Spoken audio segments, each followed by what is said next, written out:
पालक पनीर की सब्जी तो खाई होगी, लेकिन कभी पालक पनीर रोल खाया है? तो पालक पनीर रोल बनाने के लिए मैंने ले लिया एक कप आटा, थोड़ा सा नमक और पालक का प्यूरे।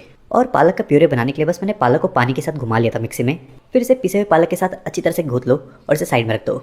और ले लो एक पैन, जिसमें डाल दो 2 से 3 चम्मच तेल, बारीक कटा हुआ लहसुन, बारीक कटा हुआ हरी मिर्च। लहसुन एक छोटा चम्मच डाला है, हरी मिर्च अपने टेस्ट के हिसाब से। फिर इसके बाद डाल दो इसमें बड़े बड़े टुकड़ों में कटा हुआ प्याज, और फिर प्याज को भी आप पका लो।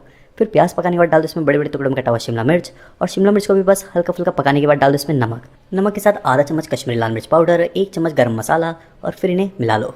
और इन्हें मिलाने के बाद छोटे छोटे टुकड़े में कटा हुआ पनीर भी डाल दो, और पनीर को भी अच्छी तरह से मिला लो। फिर पनीर को भी मिलाने के बाद अब इसे निकाल लो, और फिर इसके बाद ले लो एक टमाटर।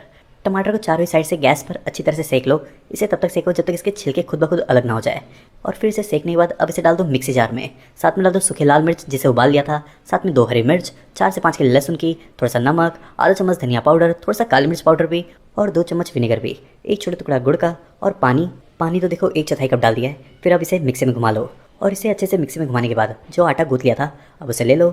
इसका बना लो पेड़ा, और पेड़ा बनाने के बाद अब इसे बेल लो रोटी की तरह। फिर इसे अच्छे से बेलने के बाद अब इसे तवे पे डालकर सेक लो। तो देखो मैंने तवे को पहले से गर्म करके रखा था। फिर इसे अलट पलट कर अच्छे से सेकने के बाद जब ये रोटी की तरह अच्छे से पक जाए तब ना इसे निकाल लो।